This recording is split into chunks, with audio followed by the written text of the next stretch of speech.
So the April Crate Club just showed up, and in a strange turn of events, it's actually the smallest subscription box I've received this month. The Crate Club is normally giant. So here we go, lots of prepping, tactical, survival stuff is typically in this box. Don't have a clue what's inside of it, so let's pop open the tape and see what we got this month.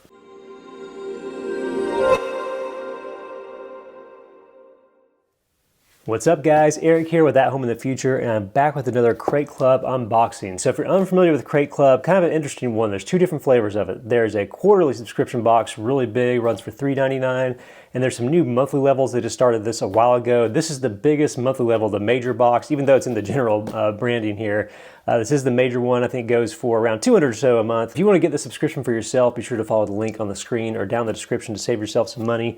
The nice thing about these is I never know what's going to be inside of them. It's always kind of a mystery. They do a really good job keeping spoilers away from this one. So unusually small, unusually dense, not moving around much. So let's pop this thing open. Here we go. All right, so here is our guide. Got a few things. All right, so we got our list of stuff here. Oh man, really interesting options this month. Stuff I haven't seen really anything else. So let's start, we'll go down the left side. We got a Humvee folding shovel, which I'm guessing is taking most of our packaging here. All right, so look at this thing. Actually, I misspoke. I have seen this in a sub before, but this kind of surprised me. So normally these little cheapo folding shovels, you may think of like the Army surplus store shovels you get. Normally they're kind of junk, but this one actually kind of impressed me. So it folds up pretty compactly. I feel like the ones I've used in the past, again, the surplus store ones are pretty wiggly and wobbly and just can't take a beating. But this little thing's not bad at all. Once you fold it out, it's got a nice lockup system where you twist this little orange panel here until it slots into some gears, and you can lock it open in a few different ways if you want to use it as like a trenching tool or a shovel. That's pretty secure lockup there, no play at all. You got this weird little like nail split thing down here, and you can of course sharpen that up a little bit. But this thing is surprisingly sturdy for if you're building like a little campfire trench or just like latrines or something when you're camping. Not a bad tool for that. I don't think you'd want to use it to like excavate land for your house or something crazy. And it's got this kind of dinky saw element here, which not remotely sharp. Friction-wise, you could probably do something with it. But I have to admit, for like a branded little camping travel shovel, this tends to punch above the weight class from what you'd expect from it. Even the plastic is a thicker, more solid, more usable material than you would expect. So like I mentioned, you can kind of undo this little collar here. And if you want to do this at an angle, you can get a little trenching tool where you can just kind of go and really hack away at some rocks or dig through some stuff. But all in all, as far as a packable shovel goes, this is something you can absolutely throw in the back of your truck and feel pretty good about it. So it folds up really easy, nice and compact in the small thing. The carrying case, thin, flimsy kind of material. So just really, if you get your shovel all gross, it's really more not to protect the shovel, but just to keep like dirt and stuff from getting into your car. But not bad at all for what it is. That's the Humvee folding shovel. Pop that up here. Not a bad item to start with. Next up, we'll move down the list. We have Rescue Essentials Battle Bandage, which I believe this is kind of like an Israeli bandage. So there you go. You can see the instructions there, which are a lot more clear when you undo these. Again, I'm not going to open this on camera because I want to keep it sterile where I can actually use it. So I'm going to throw this in my trauma kit. But you have kind of a 1, 2, 3 instruction guide there. We can learn a little bit more about it. So yeah, it's a compression wrap with sterile 8x8 inch gauze. What is interesting about these is they claim it's like kind of a see-through or translucent material that you wrap around stuff so you can actually see the wound and make sure you're doing the right things with it. So pretty handy. Again, something that hopefully you'll never have to use. Hopefully you'll just keep this in the kit and never touch it, but have it nearby if you need it. If you do have to use it, it could be a lifesaver, like literally. So good types of things to have in these sorts of boxes. Moving on from Tactica, the M100 multi-tool. So Tactica, I've seen different variations of this sort of thing before. Normally it's the card style tool. I have to admit I have not seen this one yet. Is this like a plastic version of that card thing that I feel like was in every subscription box there for a while? Kind of hard to get out. Okay, maybe. Something rattling in here. Okay, so let's look at the box here. We have, looks like it has a little screwdriver in there somewhere. It's got a little space to open bottles, of course. So here's all the different items on the back. It says it's a package opener. Look at the is literally just like a little hunk of plastic there. But I guess it's molded in a way. It feels pretty solid. Let's see if we can get this thing open. So I'm guessing in this little part here, that's where some bits are stored. It says it has 2 hex bits. Now I'm going to have to open the guide and figure out how I'm actually supposed to pop this open, because it feels like when I put my fingernail under there, it doesn't want to give. All right, so here's all the printed instructions it comes with. And the guide for getting stuff in and out. So it does just pull up, and you pop the stuff in here. Okay, so I finally got this little part up. It took a good deal of pressure. You just yank it up, and it looks like you tilt the parts you need out front. Okay, so I was able to just shake some stuff out, and it looks like what you do maybe is push this back in, pop your bit in, and push this back in as a backstop maybe. Okay, so you kind of push this in, and then you can put whatever bit you want. It's a small little Phillips and a small little flathead thing. It said it has some magnetic retention. Yeah, it's a little magnet in the side. I wonder if these, yeah, you probably wouldn't want to use that for storage. That is a magnetic thing there. But that keeps it in. You got a little bit of a screwdriver. I don't know about this thing. It's about as useful to me as the pocket tool was, which is not a whole lot. That's a little bulkier. It does have some metal, I think, yeah. That appears to be some metal for the little socket wrench. Oh, this is cool. You got another spot for your hex stuff here. So I guess if you really need to torque something, you can do that. 2 little bits.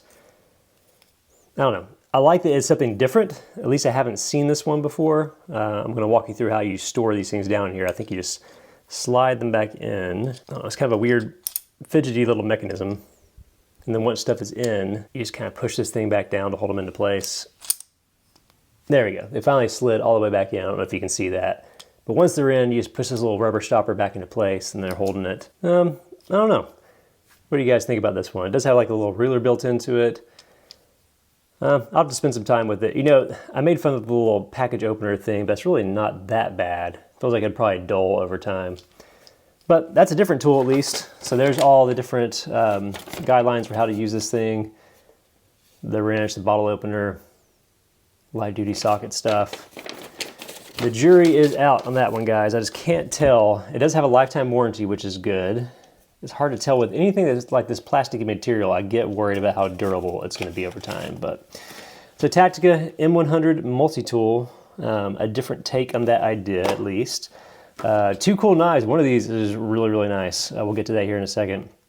But the mountain bonded alpha fixed blade, which is this guy here. And so these guys are the same company that made, there's a tool called the Scatchet that I've seen before that's kind of neat. So this is a different type of blade from them. Let's pop open the seal. All right, so here we go. Sliding it out of the box. Oh, we do have a sheath. I don't know why I didn't notice that in the picture over here, even though it's clearly marked on it. All right, so we got kind of a paracord handle, that's some pretty light. That's not held in very well. I don't know if that's the handle there. You may need to scoot that back. But look how little pressure. I'm just barely taking that in and out. That kind of spooks me just a little bit. But the knife itself is nice. I like the cool kind of coyote tan look on that. A little bit of very, very shallow jimping here right in the back. And on the tip of it, if you need to choke up. Feels a little dull out of the box too, just to be honest. But I do like, it's got a pocket clip thing here. If it actually stayed in the sheath a little bit better, I'd actually be a decent fan of that. Is like a really thin full tang knife just to take out and mess around with. And I guess if you're really into like weight, you could take off all the paracord and have like a skeletonized version of this. At which point I feel like it'd probably get in the sheath better. This is like the weakest lockup I've seen a sheath like that. I don't know about that. All right, let's look at this. So the claim to fame here, it's only 1.9 ounces, which is super cool. Oh, it is D2 steel, that's nice. 3-inch blade, overall 6 inches, and 5 feet of paracord, which is cool. It's definitely wound around there. I will say, as far as paracord handles go for this sort of thing, this is probably the most comfortable one I've felt. But yeah, this sheath, I wonder if the screws just need to be tightened up a little bit on it.